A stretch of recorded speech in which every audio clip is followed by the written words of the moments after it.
Olá, graças e paz a todos. Nós estamos hoje chegando na nossa terceira aula do nosso curso de capelania cristã e o tema da aula de hoje é a capelania na prática, como servir com excelência nos diferentes contextos da sociedade. Nas duas primeiras aulas, nós estudamos o fundamento bíblico da capelania e o perfil espiritual e emocional do capelão. Aprendemos que esse ministério ele nasce no coração de Deus e ele também exige caráter, maturidade e dependência do Espírito Santo. Agora nós chegamos numa pergunta prática. Como que um capelão ele atua na vida real? O que fazer quando nós entramos, por exemplo, num hospital? Como é que nós vamos abordar uma família enlutada? Como nós vamos lidar com um preso, agir em uma escola, se portar em uma empresa, como é que a gente vai lidar com alguém que está revoltado com Deus? E essas perguntas, elas mostram que a capelania não pode ser exercida apenas com boa vontade. Ela exige preparo, discernimento, sensibilidade e respeito às normas das instituições onde nós vamos estar atuando e trabalhando. Então, nessa aula nós vamos aprender alguns princípios práticos que podem ser aplicados em qualquer área da capelania. E eu quero começar pelo primeiro ponto, dizendo que o capelão ele é um representante de Cristo. Então, antes de aprendermos técnicas, precisamos compreender algo que é fundamental aqui. O capelão nunca está representando a si mesmo. Ele representa a Cristo. O apóstolo Paulo ele vai escrever em 2 Coríntios, capítulo 5, verso 20, que de sorte somos embaixadores de Cristo. E o que é o trabalho de um embaixador? O embaixador ele não fala em seu próprio nome, ele representa o país, o estado que o enviou. Da mesma forma, o capelão ele representa o reino de Deus. Isso significa que as suas palavras, as suas atitudes, a sua postura, as suas roupas, a sua pontualidade, o seu comportamento irão comunicar uma mensagem. Às vezes, antes mesmo de abrir a Bíblia, as pessoas já formaram uma impressão sobre Cristo, observando o comportamento do capelão. Por isso, servir com excelência e trabalhar com excelência faz parte da espiritualidade cristã. Bom, tendo dito isso, vamos lá. Quero começar aqui falando um pouquinho de como se preparar para uma visita. E todo trabalho de visita, ela começa antes da chegada no local. A visita, ela começa antes da própria visita. Por quê? Porque primeiramente demanda uma preparação espiritual. O primeiro preparo, ele é o preparo diante de Deus. Antes de visitar alguém, o capelão ele deve orar, não apenas pedindo que Deus fale, que use a vida dele para falar o coração da outra pessoa, mas pedindo que Deus fale primeiramente ao seu próprio coração. Uma oração simples pode ser assim: Senhor, concede-me sabedoria para ouvir, discernimento para falar e amor para servir. Peça a Deus que te capacite para aquele trabalho, para aquela visita. Segundo, é o preparo emocional. O capelão ele precisa deixar as suas preocupações do lado de fora. Ele está indo fazer uma visita. Ele não pode levar as preocupações, as demandas do dia a dia, porque isso, de alguma forma, vai afetar o seu trabalho de escuta. Então, imagine você entrar num quarto de hospital preocupado apenas com seus próprios problemas. Você não vai conseguir estar ali presente, estar ali com uma escuta ativa para ajudar, para estar ao lado daquela pessoa. E a pessoa ela vai perceber a sua distração, vai perceber que você não está ali presente, está ali só de corpo. Então o atendimento demanda, exige uma presença integral por parte do capelão. E aí depois a preparação prática, né? Antes da visita, você precisa, seja num hospital, seja numa casa, você precisa conhecer quem é que vai ser atendido, quem é a pessoa, a sua idade, a situação clínica, caso seja um hospital, né? As restrições do ambiente, o que pode, o que não pode, o tempo disponível de permanência para estar ali, quais são as normas da instituição. Isso é muito importante estar ciente, porque se você for tentar fazer as coisas no improviso, você vai provavelmente transmitir e viver uma dimensão de desorganização. Então é muito importante todo esse preparo antecipado. E aí a gente passa então para entendermos como é a primeira abordagem, como nós devemos abordar numa visita. Lembre-se que os primeiros minutos eles determinam grande parte da qualidade do nosso atendimento. Então, ao chegar, apresente-se com simplicidade. Por exemplo, bom dia, meu nome é Jorge, eu sou capelão, eu estou passando para oferecer apoio espiritual. Posso conversar alguns minutos com o Senhor? Entendeu? Observe que existe uma pergunta. Eu não fiz uma imposição, não estou dizendo que eu vou lá conversar ou visitá-lo. Eu pergunto se posso, se ele me permite, entendeu? O atendimento ele sempre vai depender do consentimento da pessoa. Ela pode dizer não, e se ela dizer não, isso deve ser respeitado, ok? E aí a gente passa, a partir do momento que você faz a abordagem, vamos supor, ela permitiu que você entre, que você converse com ela, procure trabalhar a sua observação. Enquanto você está ali conversando, é importante que você desenvolva uma percepção ampla. Observe algumas coisas. Observe a expressão facial da pessoa, o tom de voz dela, a postura corporal, caso ela possa estar em pé ou sentada, ou até mesmo deitada. Você percebe que o corpo, as ações, os gestos, eles carregam uma comunicação. Preste atenção, observe o ambiente, a presença da família ou não dessa família ali, o nível de ansiedade do paciente, da pessoa ou das pessoas que estão ali, e se há uma disponibilidade para conversar ou não. Precisa ver isso. Às vezes a pessoa deixou ali você entrar por educação, mas porque tem gente que ela não consegue falar não, né? Tem gente também que é muito solícita, mas o quanto ela está disposta ou não a falar, tá? Muitas vezes o corpo, e preste atenção muitas vezes nos gestos, no comportamento corporal, porque o corpo comunica muitas vezes o que a boca ainda não conseguiu dizer. Jesus ele fazia isso constantemente. Ele enxergava para além das palavras. Um outro ponto, quando você estiver na visita, na abordagem, a escuta antes da fala. Um erro comum dos iniciantes é falar demais. O silêncio ele também faz parte importantíssima da comunicação. Então permita que a pessoa ela conte a sua história.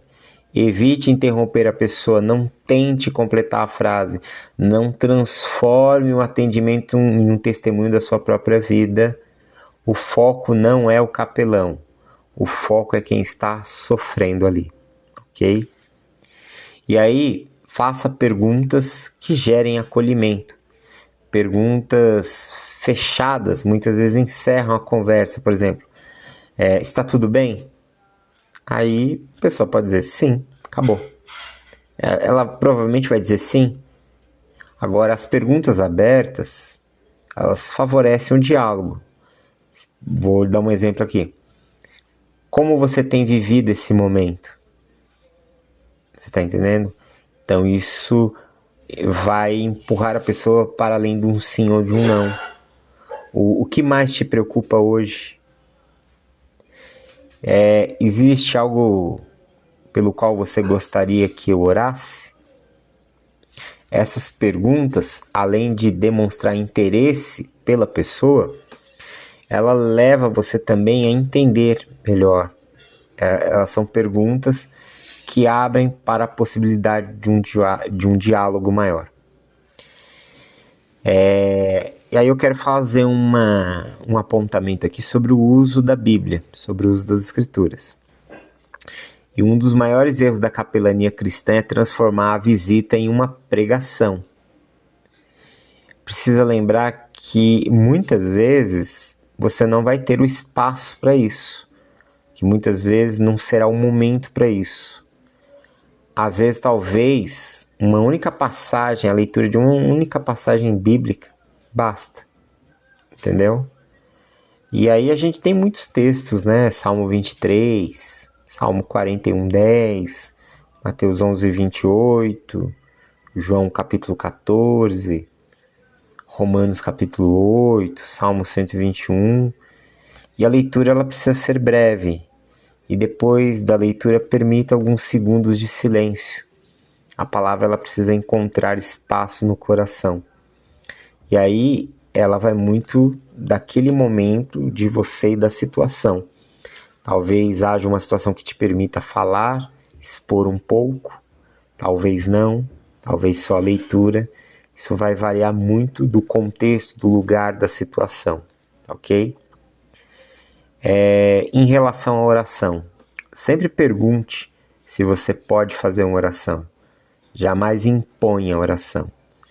E quando você for autorizado, a pessoa disser que quer, que aceita, a oração ela precisa ser breve, ela precisa ser simples, ela precisa ser centrada em Deus, ela precisa ser respeitosa.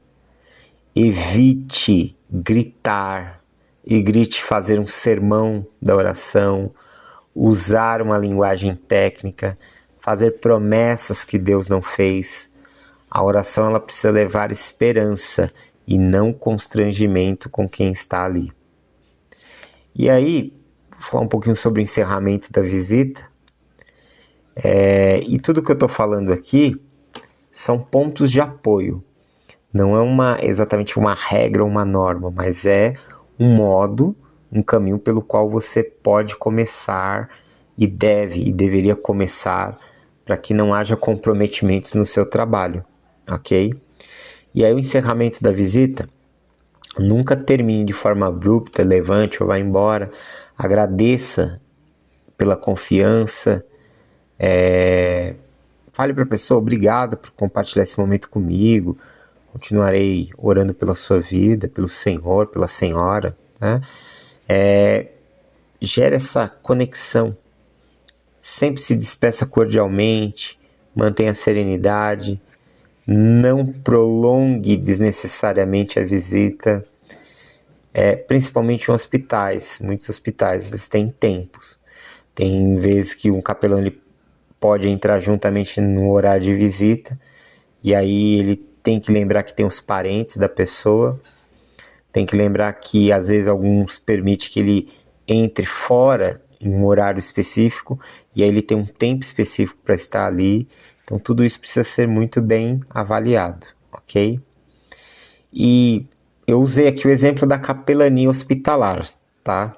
Existem outros modelos, mas o hospital, a capelania hospitalar, né, é um dos caminhos onde as pessoas normalmente começam a trabalhar. Normalmente até as pessoas, antes de encontrar uma área de capelania específica que se identifique, elas acabam muitas vezes começando pela própria capelania hospitalar.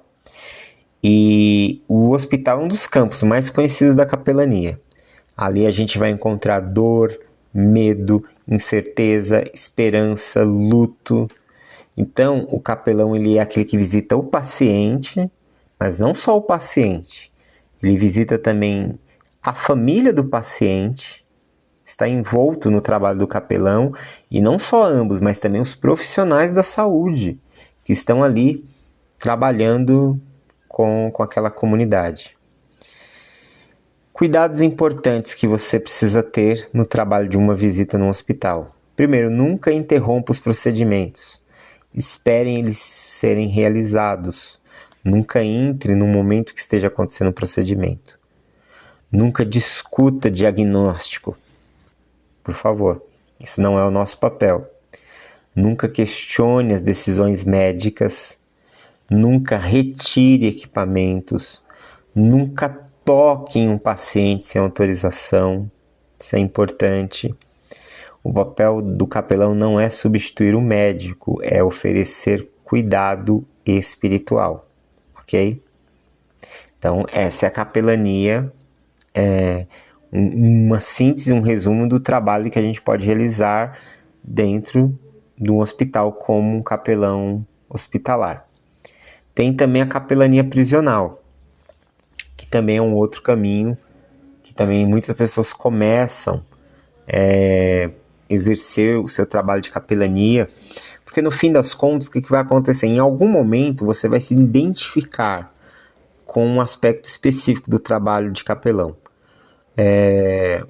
Às vezes você pode passar por vários, eu faço trabalho em hospital, vou em presídios, vou em escolas, mas você vai acabar, em algum momento, indo para uma área específica. Então, aqui eu vou falar um pouquinho sobre algumas, vou falar da prisional agora. Você pode começar por uma ou por outra, mas em algum momento você vai se identificar com uma específica. Em relação a visitar pessoas na prisão, é interessante que no Evangelho de Mateus, capítulo 25, Jesus ele fala assim: estive preso e fostes visitar-me. E isso mostra que o preso ele continua sendo um portador da imagem de Deus. Isso não significa que seus crimes devam ser ignorados de forma alguma, mas significa reconhecer a dignidade humana naquela pessoa. Bom, quero falar um pouquinho sobre os cuidados que devemos ter em relação ao trabalho da capelania prisional, de forma bem resumida.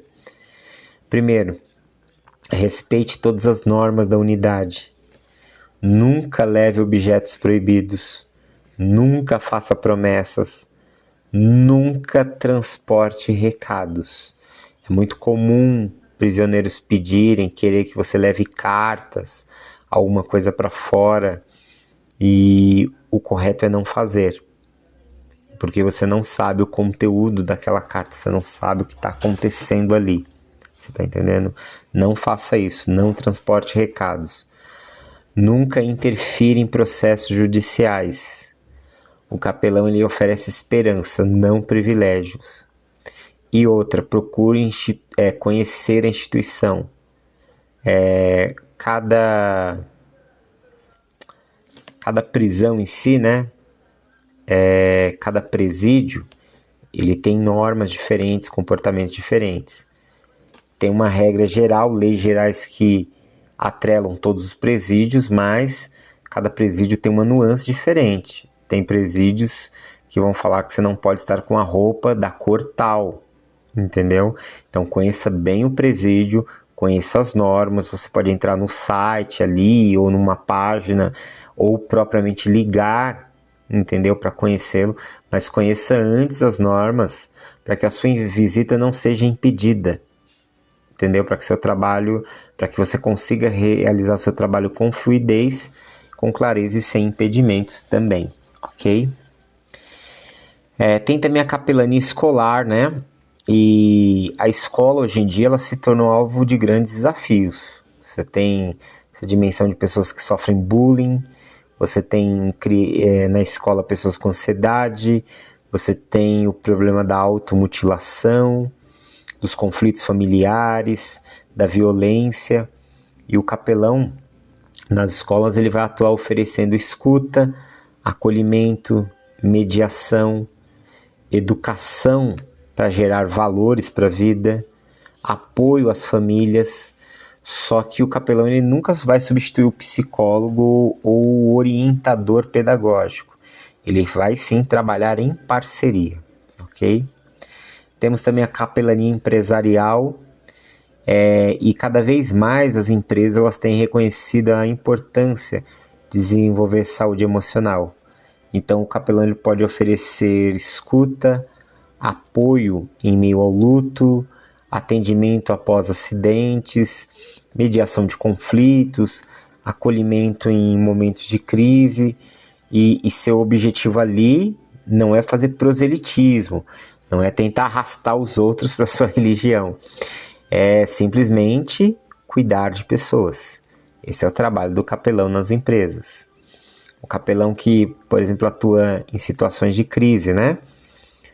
Tem também a capelania para situações de crise, onde o capelão ele vai encontrar pessoas vivendo em diagnósticos terminais, perda de filhos, tentativa de suicídio, desastres, né? Acidentes. Quantas vezes você tem acidentes geográficos, né? Incêndios, terremotos e tantos outros desastres naturais, pessoas que foram vítimas de violência, pessoas em estado de divórcio, de dependência química. Bom, nesses momentos, em relação a todas as situações, não tenha pressa, não ofereça respostas prontas, não minimize a dor de quem sofre. Lembre-se de Romanos 12:15, que diz assim: chorai com os que choram. E aí vai ter aquele momento, que é o momento que acontece com todos, que são as situações das quais a gente não tem respostas. E uma das maiores demonstrações de maturidade na vida cristã, e na vida em si, né, é reconhecer os nossos limites. Gente, é perfeitamente aceitável dizer para alguém: essa é uma pergunta difícil, eu não tenho resposta completa, eu não sei, mas eu quero caminhar com você enquanto nós buscamos a Deus, eu quero caminhar com você em meio a esse processo, mas eu não tenho uma resposta. Isso inspira confiança nas pessoas, porque também as pessoas se identificam com a humanidade daquele que está atendendo, daquele que está cuidando. E com certeza isso é muito mais honesto do que tentar inventar uma resposta. Até mesmo Jesus, diante da dor de algumas pessoas, respondeu muito mais com a presença do que com explicações. Lembre-se que no livro de Jó, Deus não responde aos questionamentos do porquê aconteceu as tragédias na vida de Jó, mas oferece a ele a presença, o encontro, a oportunidade de se sentir acolhido nos braços do Pai. Um outro ponto importante também, que eu quero enfatizar aqui, é o trabalho em equipe. O capelão ele faz parte, ele integra uma rede de cuidado e ele deve respeitar e cooperar com médicos, enfermeiros, psicólogos, psiquiatras, assistentes sociais, fisioterapeutas, educadores, gestores, agentes penitenciários, conforme o contexto. Cada profissional possui competências específicas. O cuidado integral ele acontece quando todos trabalham em cooperação. E aí a gente precisa entender que existe também um acompanhamento pós-visita. A visita ela não termina quando o capelão sai da sala. Sempre que possível, registre o atendimento conforme os protocolos da instituição. Mantenha absoluto sigilo sobre as informações pessoais. Continue intercedendo e orando pela vida da pessoa. Realize retornos quando for apropriado e permitido. Encaminhe para outros profissionais quando você perceber a necessidade. A continuidade do cuidado vai fortalecer os vínculos e é uma demonstração de compromisso, ok? Então, imagina que você entra num quarto de hospital e tem um paciente recém-diagnosticado com uma doença grave. Consegue imaginar aí? Aí você vê a família em silêncio, o ambiente transmitindo medo, toda aquela preocupação, toda aquela carga emocional. E aí pergunte-se a si mesmo: será que a minha presença ela comunica paz nesse lugar? Será que eu estou disposto a ouvir essas pessoas antes de falar? Será que eu consigo e sei respeitar o tempo dessa família, de tudo que eles estão vivendo, presenciando e passando?